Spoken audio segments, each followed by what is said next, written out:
Hey, what's up? Phil Britton here, and Graham McDonald as always. You're joining TEMA, the Institute of Martial Arts, on the Martial Arts Business Success podcast, and we're coming at you with episode number 77. Man, it's been a while that we've been doing these, which is fantastic. Getting a lot of great feedback from a lot of our viewers, which is fantastic. Hey, just before we get cracking, I just want to let you know, if you didn't know already, we've been able to open up a brand new free online course for anyone who wants to, I guess, get some tips, some tools and strategies and start implementing it in their business. So we've opened up a free course called the Introductory Martial Arts Bootcamp. And if you go to our website, tema.com.au, scroll down, you'll see that free course there. And in there we've got some great sort of instructor assessment sheets that you can go and download and then straight away assess your instructors. Then we use them all the time with our instructor training. We have our yearly calendar, which is a plug and play. You'll be able to see exactly what we're doing month to month, every year that we do. It's really one of those, that's the backbone of a martial arts business, isn't it? Oh, yes. The calendar. And then also some checklists for your reception as well. So it's all free, video course, get in there, have fun, download it, let us know what you think, and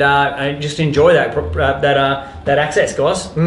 Well, we've got a cracking episode today, and it's all about creating change or making change, implementing change in your business, and the fear behind that stops a lot of people. I know that, with 77 episodes under a belt, we've given some great content, great material.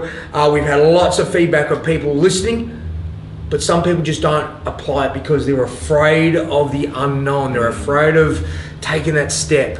So how do we approach change? Because I know we've done some pretty serious change coming for 2017 and beyond with all of our businesses. But what do we do when we first tackle it, Gee whiz, change. Yeah, I think now we are in a different mindset than what we were at. Meaning that we've changed so many things and improved things so many times that even the thought of change doesn't scare me anymore.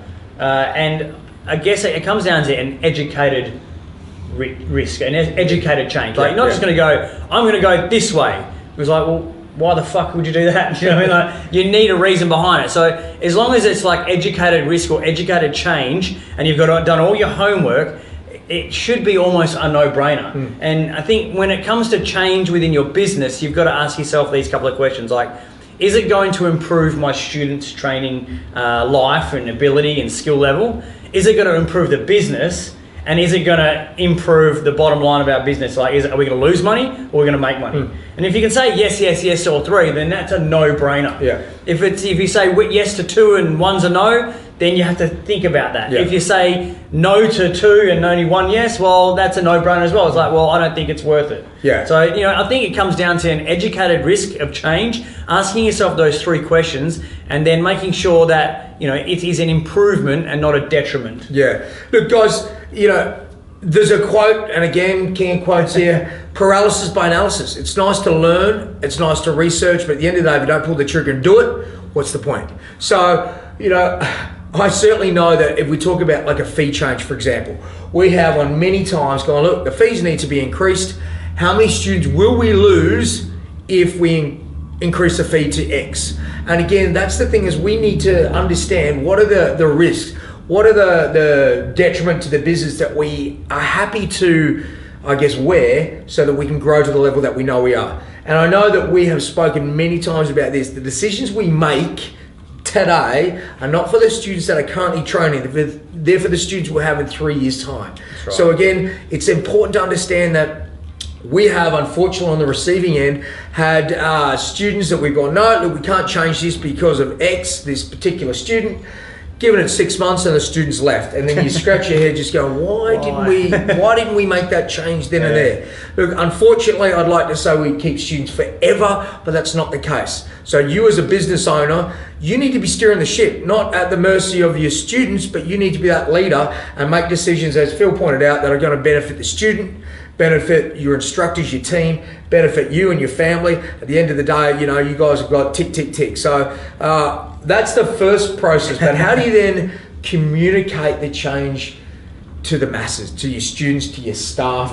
When's the right time to bring that in? Do you just do it off the cuff, or do we plan for that 6 months But what have we done? Well, I know we've recently changed something quite heavily in our processes what we do, and it was definitely a few month process. It's like the initial, hey, we're throwing this, not throwing an idea, some great things are coming. It's like preempting, and people are going, what is it? What's going on? Like there's almost a hype, almost an excitement about the change, because you mention it in a way that it's going to be an improvement to everything. There you go. Yeah, and then as you slowly get closer and closer to the D-Day of the change, you're slowly letting more and more information come out, being able to then absorb the feedback and possible criticism about the change.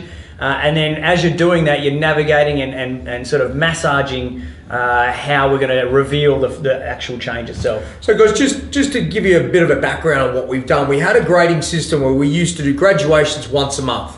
As of 2017, that graduation process will now move out to once every 3 months. So as you can imagine, there's going to be a few people in those gaps there going, I was due to graduate at the end of this month. Now I have to wait 2 more months. So for some people, that is a major decision in their martial arts journey. For others, it's just a small step. So what we've done though, the benefit to our students and the community and our multiple schools by coming together for this major event far outweighs the 1 or 2 people that are going, I missed out on my belt right there and there. So again, we'll make sure that those guys get looked after, those people who've got those challenges or complaints.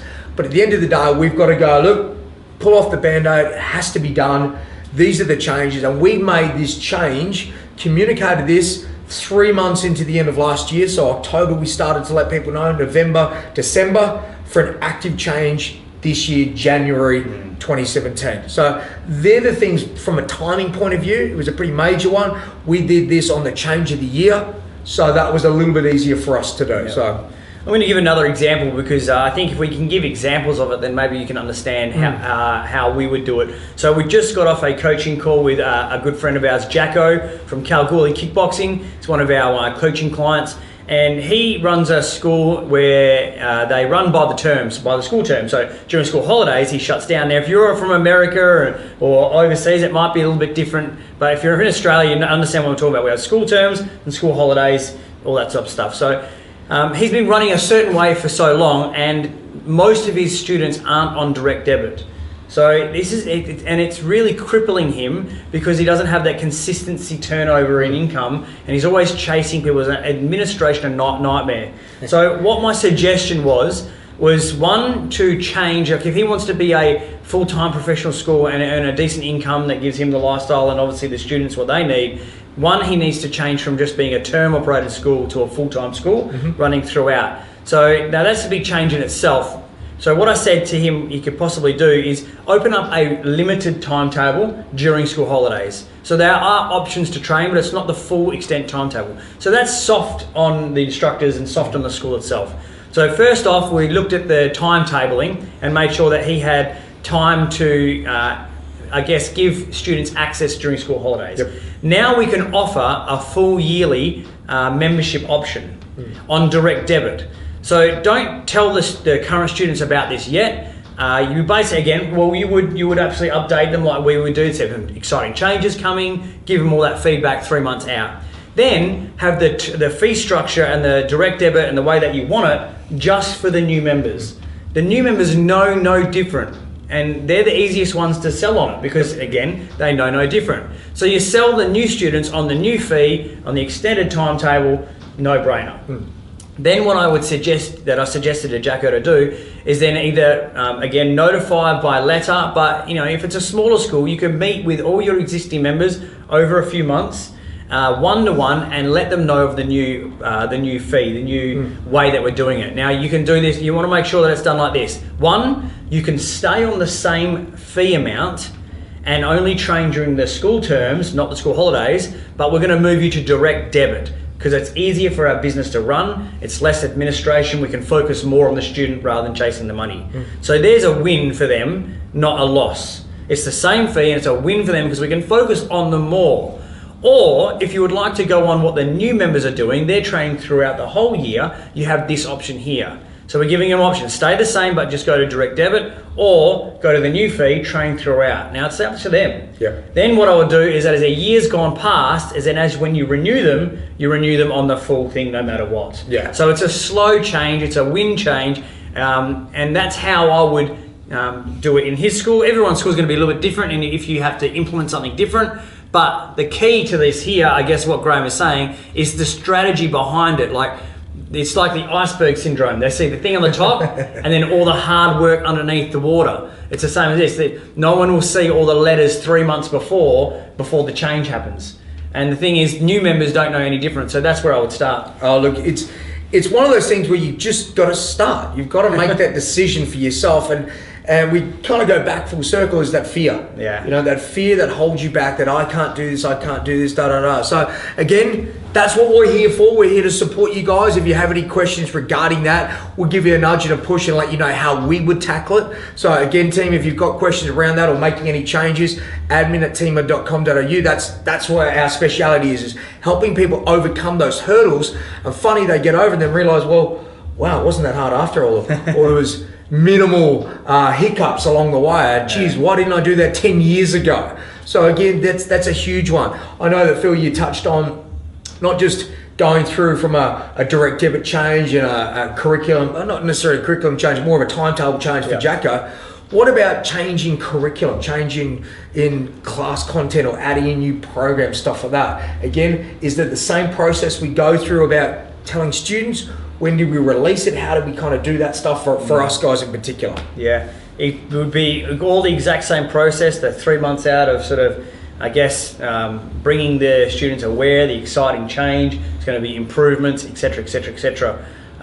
No matter what happens in all situations, I think the theme here is when the change happens, it has to be a win. Yeah. And if you can stack the win, like value stack it, like it's if I was changing the curriculum and belt system for Graham, and he was an orange belt, flat orange belt, with the new curriculum change, I'm gonna and for your level, because I'm adding in tips. Maybe we didn't have tips, we're adding in tips. He was just a fresh orange belt.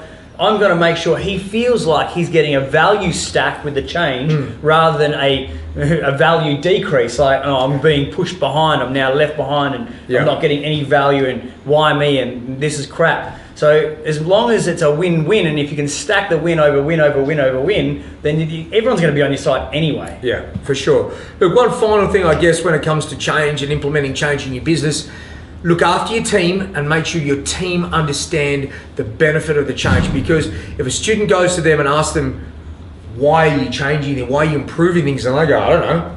Well, you're now creating that sort of uncertainty. So it's really important that you communicate and ask your team their opinion. What challenges do you guys see? Because from us, from the directors, the owners, we see this is how it should look. They're front line, and they may have a slightly different spin on things, which together you guys can build it. They have some ownership, then release it to the masses, to your students, and they're right behind you pushing this momentum. So any improvements, any changes, make sure that you let your staff know they've got a little bit of buy-in first and foremost, and then implement and away you go. And they'll certainly see the success reign through. Fantastic. Graham, now I want to give a shout out to Hyper, mate. What are they doing for us? Look, we have partnered with Hyper for, 5 years now. We've been working with the guys, both Roland, Jason, and the team behind them, about programs and offers and bits and pieces. They've helped us with our Bully Buster programs, the different Hyper classes that we have running in our school, both the tricking, the athleticism with that, but also the Fight Club program, which is in our schools now, which is a great add value program. So look, what we've done, we thought the best way to do this is to bring it to the masses and give you guys the same opportunities we have and really allow you to get on board. So if you want to find out a little bit more about what Hyper is about and what they do for schools, they really do add value, build, help you guys bring in a different niche audience. I'd recommend that you go and search Hyper, okay? They've got a couple of different programs there, but the Hyper Pro School is really the one where you want to get into. Check it out. There's a couple of different components in there. And as a reward to us and friendship to us, they've given you guys a great opportunity to get a discount on that. So there's a $100 discount per month. What you need to do though, if you decide that this is the right fit, you need to put in the code, which is TIMA, T-I-M-A, and you'll get the discount applied straight away. So again, guys, go and check them out. We work with the guys in depth, and we love their program, which is why we're happy to promote it and give you guys that same opportunity. So Hyper, guys, get in there, and the code is TIMA, T-I-M-A, and the rest is history, guys. Cool, and for the rest of you gang out there that are enjoying the content that Graham and I are giving, being part of our ecosystem, if you like the content on podcasts, you're going to love the information that we have on our online courses. Now, I spoke about the free course, which is some great access, like the 101 of business. If you want more substance, if you want lesson plan setups, if you want event plans, if you want, the kitchen sink, we have a online course called the Complete Martial Arts Business Solution. It's anything and everything we could think about to give you, to grow your business. Now, normally it's $99 a month to get your access on that, but because you're a podcast listener, I want to give you 5 days for $5. So 5 days access just for $5. It's called Try 5 for 5. So if you want to get access to that, check out what's underneath the bonnet, see all the great stuff in there, head to our website, tima.com.au, go scroll down, check out the Complete Martial Arts Business Solution, and type in the code, the promo code where you get asked, Try 5, T-R-Y and the number 5, Try 5, and you'll be able to get 5 days access just for $5. I don't think you can get much better access than that. I really wanted to, this year, 2017, really give people the access that they need so they can see the value that we have underneath and behind the closed doors, and then start implementing and get results in their business. So no excuses now. You got the free course, you got Try 5 for 5, you have no excuses. Get in there and have a look, gang, and we'll see you, let you listen to us on the next podcast. Ciao. Take care.